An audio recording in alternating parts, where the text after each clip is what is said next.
Welcome to Micro Health Talks, where we bring insightful discussions on all things that is health and wellness.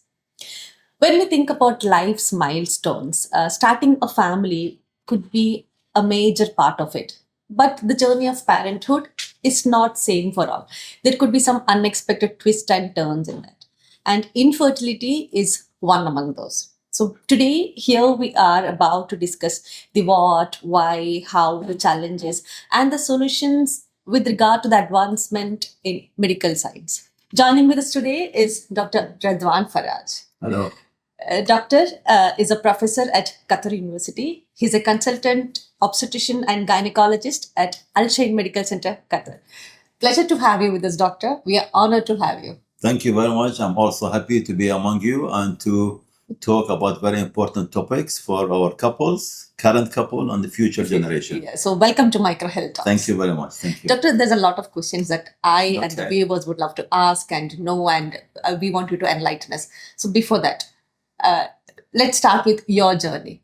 Okay. Your journey in Qatar. My journey in Qatar started a while ago, maybe more than 30 years ago. 30 years. Yeah. I started in career ops and gynae before one medical school back home in Iraq from Baghdad University. Okay.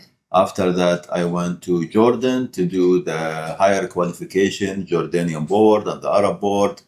After that, I had worked as an IVF, started in Amman and the Farah Hospital. Then I became the medical director in Oman in Muscat. That's a third country. And then I went to the UK. UK 2004, started my career again and got the qualification, the membership, Royal College of Obstetrician and Gynecology, and the fellowship. And I work as a consultant in South Yorkshire, Rotherham area near Sheffield, and was the lead for Fertility unit and early pregnancy assessment unit. And that time also I became examiner of the Royal College of Obstetrician and Gynecologists for the junior doctors. I have so many roles in the UK. And then at the end back to Qatar. Qatar is a country that's close to my heart and still represent wherever there are patients need help, we are happy to help. Certainly. Close to our culture, Arabic country, and I'm very pleased to be here. We started fertility and women's health services in Al Shahin Medical Center in Qatar, Doha. We have state-of-the-art equipment, theaters, and we have a great fertility services and fantastic team around us. Wow. Yes. So, doctor, with 5 countries, 30 years of experience, who else could better break down about infertility to us other than you? Thank you. I'm always happy to help. Yeah. Certainly. So, doctor, having said that, worldwide, 50% of the couples face infertility. So, could you break down to us what is infertility? So, infertility is, by definition, inability to conceive after 12 months of unprotected sexual intercourse. So, this is a nutshell. People are trying to have a baby after 12 months are not able. And I always tell my patient and my junior doctors, I give them an example. We are human beings, are fertile species. True. So if you have a room and you put 100 couples in that room and you lock them, you come to them after 1 year, out of these 100 couples, 85 of them percent, they will be pregnant. That means we are really fertile species. However, 1 in 7 couples worldwide suffer from infertility. True. So this is the definition. We call it primary or secondary. Primary, they never been able to conceive. Secondary, if they have able to achieve a pregnancy and then they stopped being able.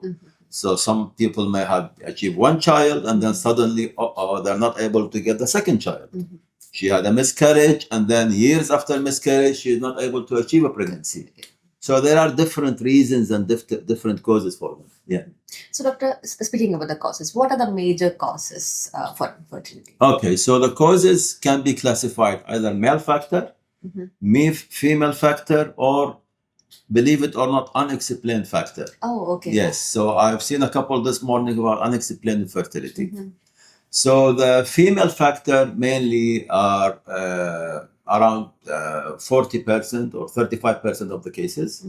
The female factor divided into ovulatory factor, an ability to produce regular ovulation, like polycystic ovary syndrome.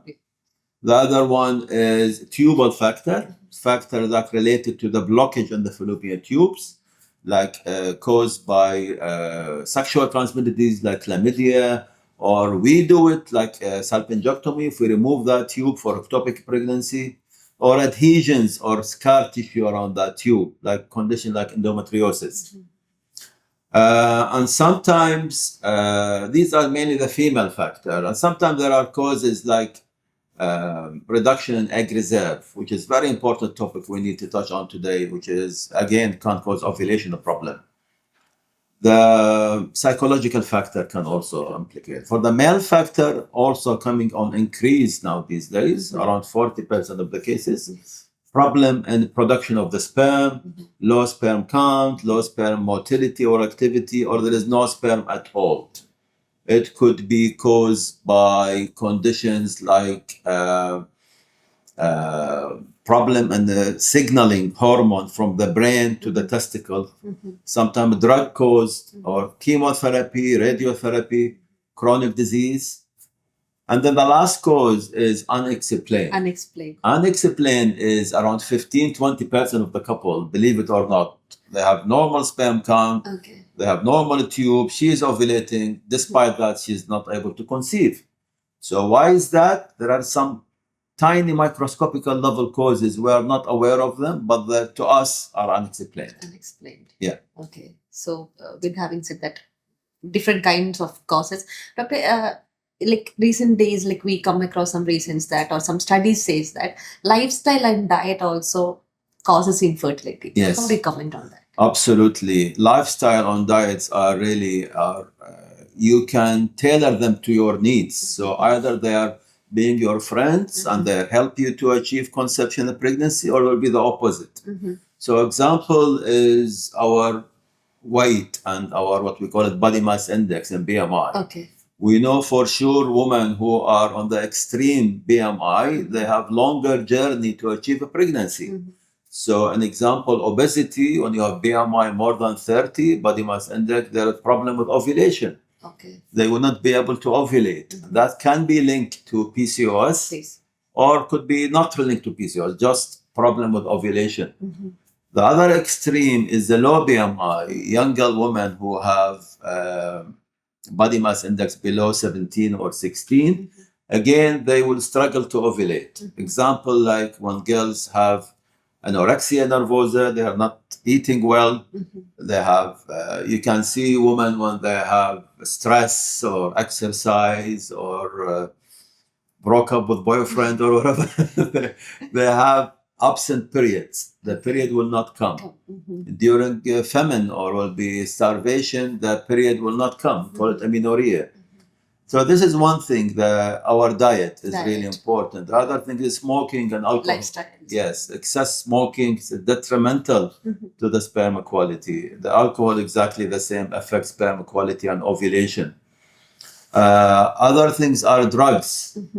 All sort of drugs can be linked with suppression of ovulation as well. So for men, something like they try to become muscular and they go to the gym more often, they inject steroids, anabolic steroids. These are really hostile, again, to the sperm production.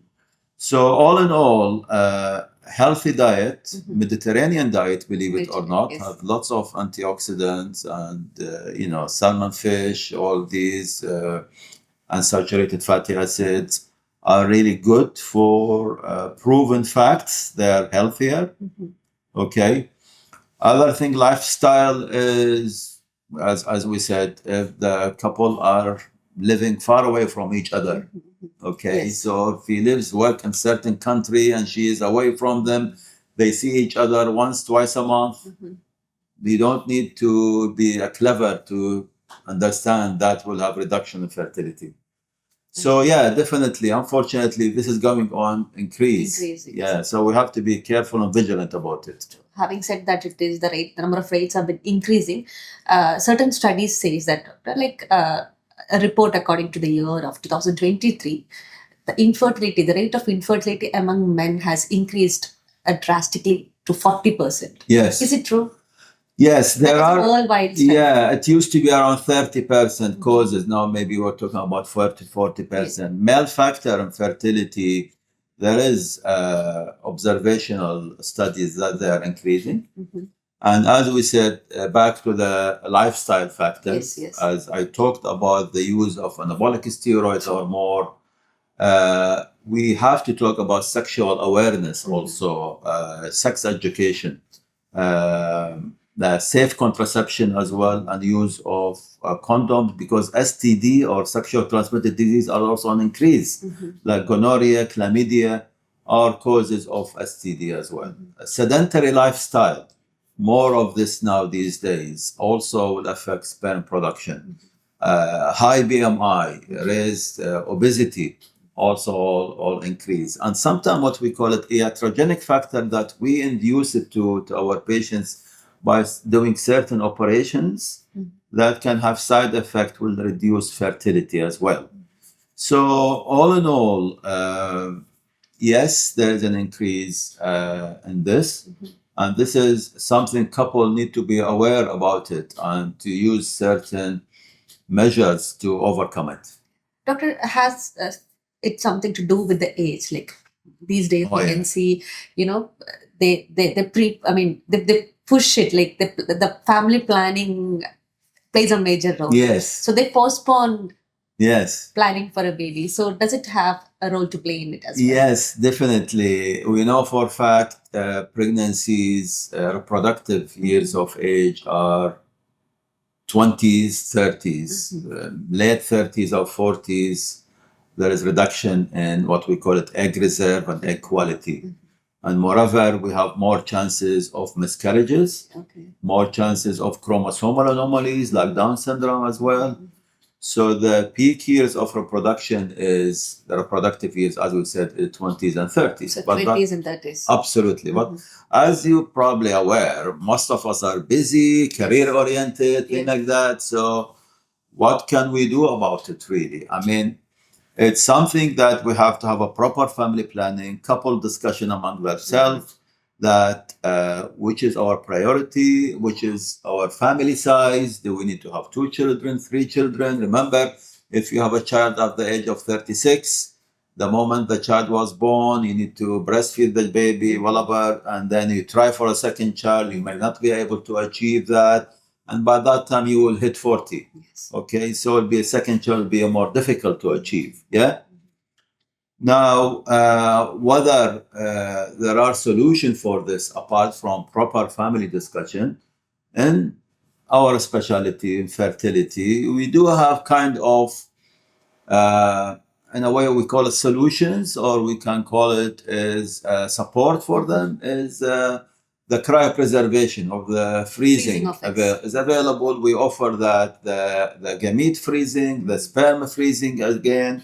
We do offer the egg freezing and the embryo freezing. Yeah, all these are available, but need to be realistic of translation of this to a pregnancy or to a child. Okay.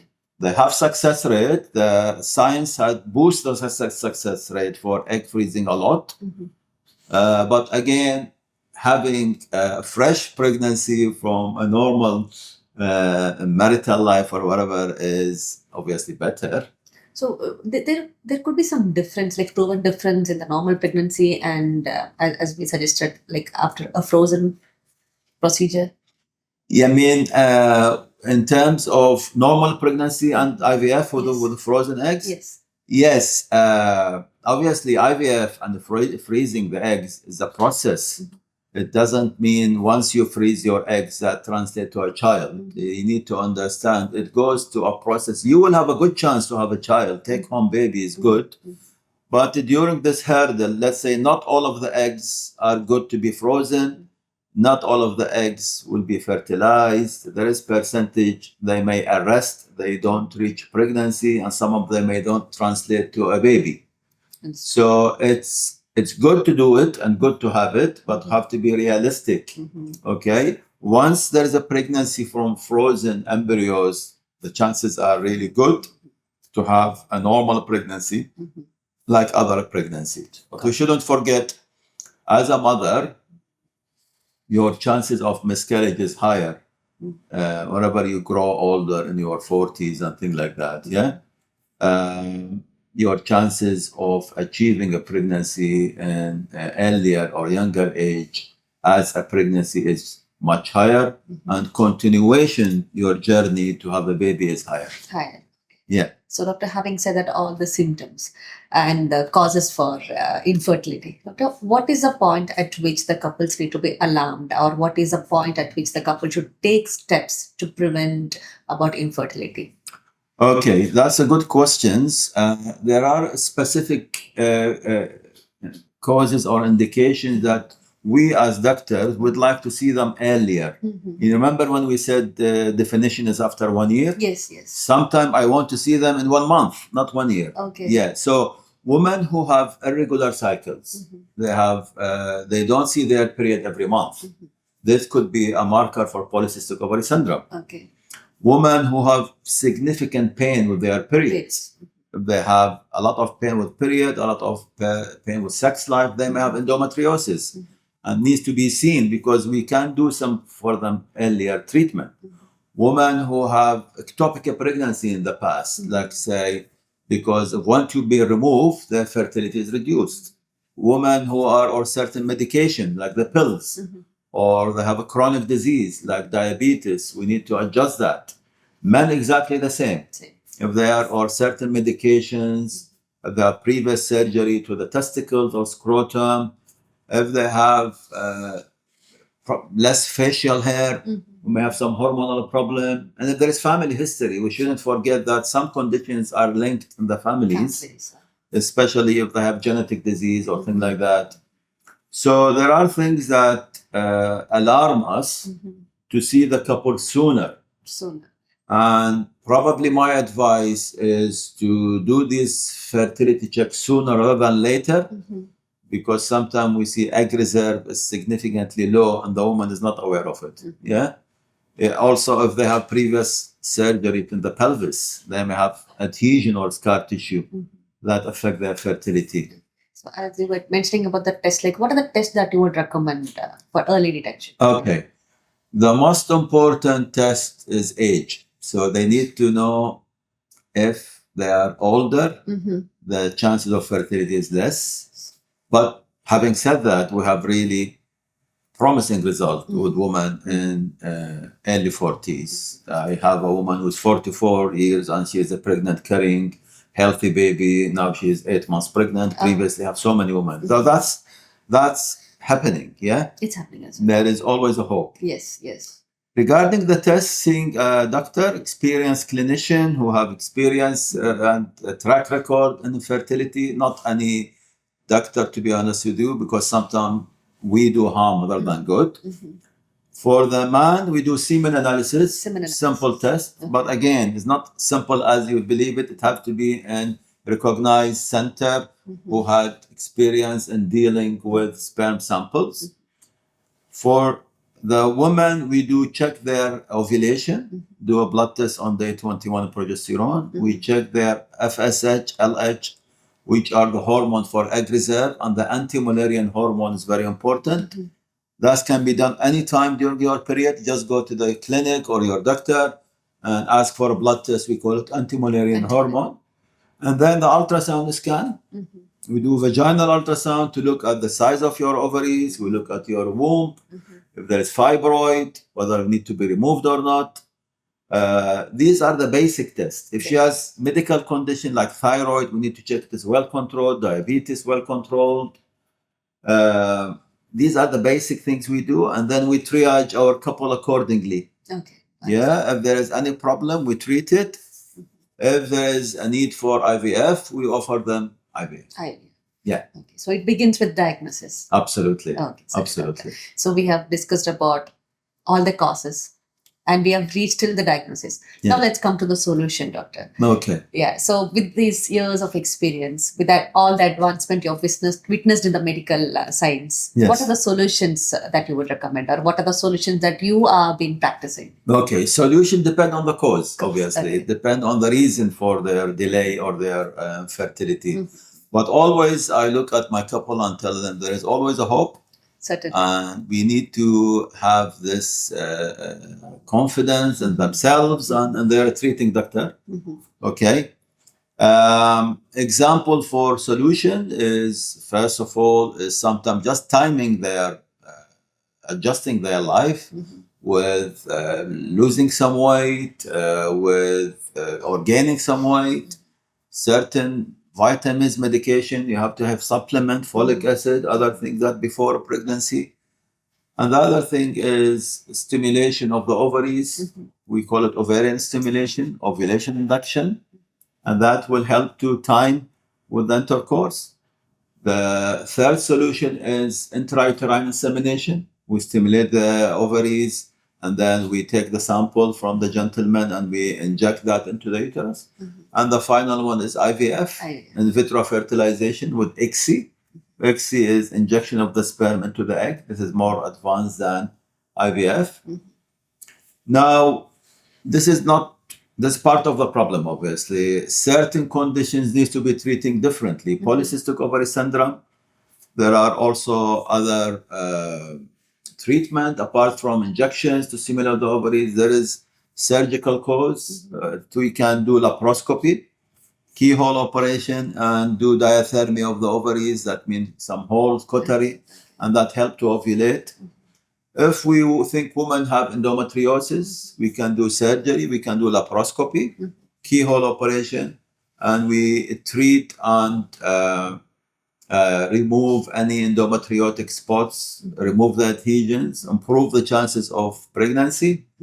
At the same time, part of the diagnosis, checking the fallopian tubes.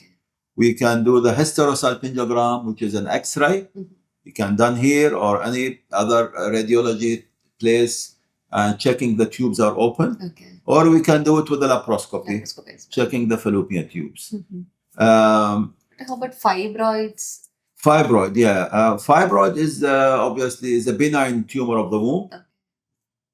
We need to be careful about the fibroids. Some of them are really small, they don't need any treatment, and they are outside the uterus. Some of them are inside the cavity of the uterus and need to be treated by hysteroscopy, which is a camera. We can do that for the patient and remove the fibroid, or we can be removing it through an abdomen, through a tummy with a laparoscopy or with an open. Now, selection of the doctor is very important here because you need to have people who have experience in that, removing these in a proper way, proper diagnosis. Risk of adhesions is less when you have good hands to do this operation. Understood. And as I said, if you remove it, after that you wait for a few months and then you start the treatment for the couple. So fibroid also, sometimes I tell the woman, forget about it, doesn't affect you.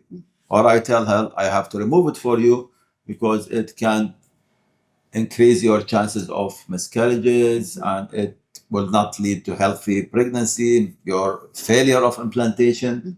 So these things are important when you see a fibroid, yeah. So Dr. Having said that about all these, would you mind sharing a story that is very close to your heart about fertility? There are many of them, actually. I have last year a patient who had previous IVF done other places and they failed, other countries. She had 2 IVF, she has traveled and she failed her IVF. She came to see me and she told me, doctor, I don't want to do an IVF anymore. I did have history of cyst removed from her ovaries, large cyst. So I thought she may have some scar tissue and adhesions for her. I did the laparoscopy for her and I found adhesion on both tubes, scar tissue. So I divided the adhesions for her. And after that, I stimulated her ovaries and I didn't do an IVF. I did IUI, which is insemination, which is simpler than IVF. Okay. And surprised she was pregnant, and she's carrying on her pregnancy, and she's almost having her baby soon. So these are the cases, women who have really two failed IVF, they spend lots of money, and they didn't need to do that if they come to experienced people do certain adjustment for them. And that was one of the cases that was really close to my heart. Yeah. Are there any instances your IVF babies or the babies have come to visit you? Oh yeah, a lot of them. Okay. A lot of them. So how do you feel, doctor? We're really privileged and honored to have, and not only in Qatar now, we have it in the UK, so many babies, in Oman, and yeah, it's give you satisfaction, happiness when you see these couple having their dream babies. Yes, absolutely. Yeah, absolutely. So, doctor, like with this so many years of experience, do you think, like in your perspective, do you think the rate of infertility has been increasing, or in your experience with the number of patients or the struggling couples that you come across daily, what are the common factors you see among them? Yes. In your perspective, doctor. There are also regional variations and country variation in that. The causes are different from place to place. Some part of the world, mainly polycystic ovary syndrome is very common, PCOS, and some other countries have more tubal causes are more common. So depend on the lifestyle and so many factors really. Can be contributed to this, and surgical causes also, like scar tissue and adhesions. Women who had previous laparotomies or opened their abdomen for bowel operation, they will struggle with that. So yeah, I mean, depend on place to place, the factors on difference. Yeah. Okay, doctor. Yeah. So, what is one message that you would love to give to the couples who are struggling? As like I would love to call it as, this is a topic that, or this is a struggle, a silent struggle it is, and this is a topic which is still a stigma. Yeah. People wouldn't love to accept it as a problem. Yeah. So, what do you think is the reason for like considering it still as a stigma in this era as well? Yeah, I mean, as I said, as human beings, we expect ourselves to be 100% fertile. Certainly. And that's probably not always the case. Okay. Because even if you read so many holy books and Quran, Bible, they said God makes some of us are infertile or sterile. Yeah, I mean, they are not able to achieve pregnancy. So the thing is the satisfaction of what you got, of your health, your happy life. Sometimes if it's not happening, that's not happening. You need to be comfortable with whatever you have, mentally satisfied. And there is always a hope, as I said, we can help. Okay, there is always a hope. The science has advanced. Yes. A lot of advancement. So previously, years ago, one example, azoospermia. Men have no sperm at all until they ejaculate. We go on the testicles now. We retrieve these sperms from these testicles, and we make a beautiful baby out of that. Wow. So advancement in this, the actual retraction of the retrieval of testicles with micro procedure, microscope. Advancement into artificial intelligence now, selection of the embryos to be transferred. All these has boosted our IVF. So couple need to be optimistic about it. Other advice is be vigilant about your fertility. As I said, there are so many warning messages from our body. Listen to your body, that I may have problem if women don't have period every month. If a man has erection problem, ejaculation problem, you need to seek help. If excess hair distribution in the woman and the opposite in the man, these are the factors that will give us. Just go see your doctor, do your IMH level, anti-mullerian hormone, do your semen analysis, test done. Get these tests behind your way, and just go see your expert doctor and do it. Yeah, as simple as that. Isn't it? So I wish everybody wellness and lots of babies, because that will make me happy. And yeah. So, having said that, ultimately, doctor is trying to emphasize on the factor that don't lose hope. Yes, it is still a stigma, but then let's break the stigma. We can break the stigma with awareness. So, be aware about it. Be alarmed about the changes that you undergo in your body. Meet your doctor and get your test done at the right time, at the right place. We will give you more details about what test and how those are to be done as well. So, don't lose hope. Let there be hope, let there be more of awareness. Having said that, thank you so much for being a part of us, doctor. Thank you so much for all the information that you have given. No problem. It's my pleasure to be with you Yeah. today to shed some light on this important Certainly, topic certainly. and raise the awareness of our people, and wish everybody a happy life. And yeah. We do wish the same, wish everybody a Thank happy you. life. So that is Micro Health Laboratories for Precious Life. Thank you.